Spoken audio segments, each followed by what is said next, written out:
BullX is one of the most powerful Solana trading bots and something that I use very closely in conjunction with my Meteora DLMMing. I'll go over why I use it and then show how I use it so seamlessly to sell or buy tokens, which I will be DLMMing with, as I am quite a high frequency pool creator. So first of all, I think it is important to preface you do not need to use BullX if you're using Meteora or you're just trading in general. It is just my preferred way for the kind of trades I do.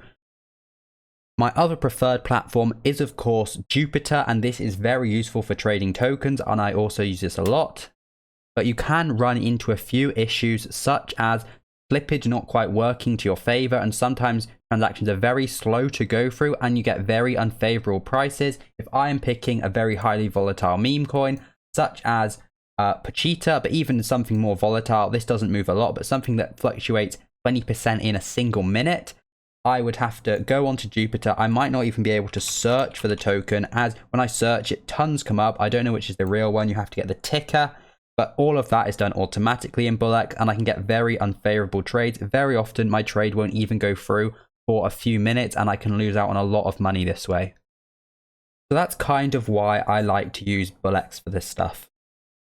So first of all, if you have not already signed up to BullX, you will have to follow the link that's in the description, or just one that I leave in this article, as I have a full article written on how to set it up as well. After you do that, you will be brought to Telegram. You will be asked to type /start. After you do this, you'll be given the option to log in. You'll just simply click login and you'll be brought straight to BullX with an account set up, and you will be given a wallet. So your Telegram is linked to your account. But this does have a few security risks as well, so I don't recommend leaving a lot in like I do, but as long as your Telegram is secure, you should be fine. Now once you're signed in, your screen will look something like this. You'll be brought to the home page, maybe asked a few setup questions, but there'll be no Solana in your wallet if you haven't done that already. And one of the questions I mainly get asked is, how have I exported my wallet? How do I do this? And this was one of the first things which I did. So you can see I have 44 Solana in my wallet, but if I open up Phantom, it will be the exact same wallet connected. So if I click here, it's okay to see my balance. This is the wallet, and as you can see, it is connected on BullX as well. So to do this simply, first of all, what you're going to want to do is head over to the wallet icon that's in the left hand sidebar, and what you'll do is you'll be brought to this wallet manager page. You can see some of my trades down here, ignore them, but what you're going to want to do is you're going to have to create a new wallet. So what you'll have to do is click this new wallet button, and from here we are going to be able to get your private key, which you can export to Phantom. So what I'll do is I click new wallet, and it just said it was generated successfully, and right here you can see one private key is available to download. So what I'll do is I will click. After you do that, you will be brought to this screen, and it says once you have downloaded the key, you will not be able to see it again. So it's very important to note this down somewhere secure, maybe encrypt it, and after you've downloaded it, you're going to have to enter it into Phantom.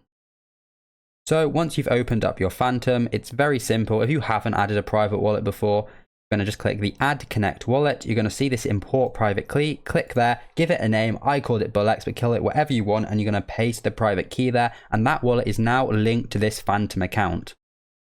It's also important to note it down. If you're going on other devices, you might need to log into this wallet again, so having that private key available to be able to log into those is crucial. So once you've done that, you are pretty much good to go. Your Phantom wallet and BullX are now pretty much connected. There's a few more things I would go about doing first. If you are going to be looking at pump vision, I do not do it a lot, but there's a few filters you might want to stick on. I would just make sure you can see at least one social, and you can tick either both of these, but I just leave it as that. These filters I would ignore, and I do the same on the graduated, but once again, it's not that important.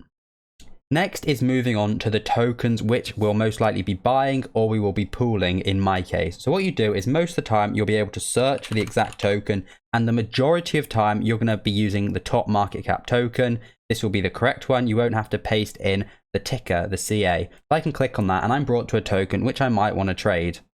Now from here, you're going to want to set up your costs for buying and selling the token, which gives us the good entry prices which we're wanting.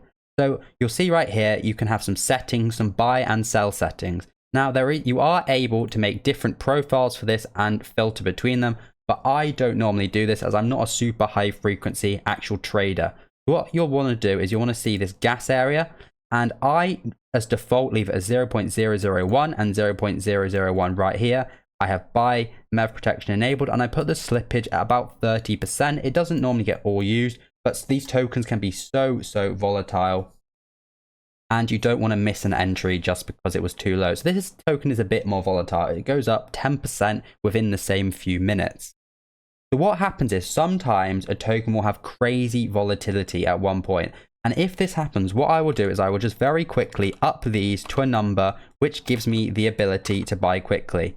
This will make my gas price increase a lot, but sometimes this is needed. But by default, I like to leave it very low. And normally every transaction with these settings get through. And you can see the same for the sell. So my sell was quite high. I will just lower them a bit. So if I go back to the Meteora chart, you can see I have buy and sold the token a ton, but I'm not actually a trader. I am just using the DLMM pools. And how I am going about doing this is sometimes I want to buy the token to put in a pool. You can see right down here, there's a lot as well. So what I will do is I will buy the token. I will buy one sol that will go straight into my wallet. Then I will head straight over to Meteora and I will add my position. So it does seem a bit laggy right now. Go back onto Edge. And once on here, I will make whatever curve I'll be making. It might be two-sided. I might not even be buying the token and go one-sided, and I will create that. And next is coming to selling the fees. On a lot of these very volatile positions, I sell my fees instantly a lot. I do not compound. I do not hold them. The majority of time, I'm selling instantly. So if I have gone one-sided, which I will probably set up soon anyway, I will very often have a bid ask. And for me, I'm very comfortable. If the price goes this far down my bid ask, I will claim the fees. I'll claim the token and the sol if I have any. And what I will do is I will instantly click over to BullX, especially if it's volatile, and I'll go straight to sell, click 100%, and I will sell it all. I don't want to sell those particular tokens right now, but that is what I do. And the same, if it has a big dip, I normally don't sell tokens down here, but I might do. Then if it goes back up to around here, I will most likely have some more tokens to sell. I go straight back over to BullX, click sell, and 100%. And you can see I do this a lot. I had a bid ask curve set up from the very top right down to here. I pretty much caught the range perfectly. And you can see I was selling tokens all of the way down. And this was a profitable position. But if you look, the token never reached back up to this price. And in hindsight, I had no idea that the token, if it would completely dump out or reach back up. Of course, if it came all the way back up, I'm missing out on some potential profit. But what I am doing is locking in the gains. And this is something I've always done. And it does mean if it does fall straight out, I can still be profitable sometimes. So I sold the tokens at 4 points on the way down. And what it allows me to do as well is with the tokens I sold, I can buy back in here more tokens because I sold at the higher price. And that is pretty much it. It's as simple as that. There's not too much else to it. There is a few other features on BullX that I like. I like being able to see the order book constantly as it is very rapid. And also the bubble map can be useful sometimes. So you can click the bubble map and just see a distribution of how the token holders are. You do also get the BullX safety audit, which normally most stuff is 7 out of 8. Very often the top 10 holders does have over that 20%, which does make it quite risky, but you don't want to worry about this too much. The main things are these mintable, freezable, LP burned, which it normally almost is. So that's pretty much how I use BullX combined for my Meteora trading, and the wallet, the private key from BullX, which I use to go from 1 Solana all the way to 100. And it has been crucial to my strategy.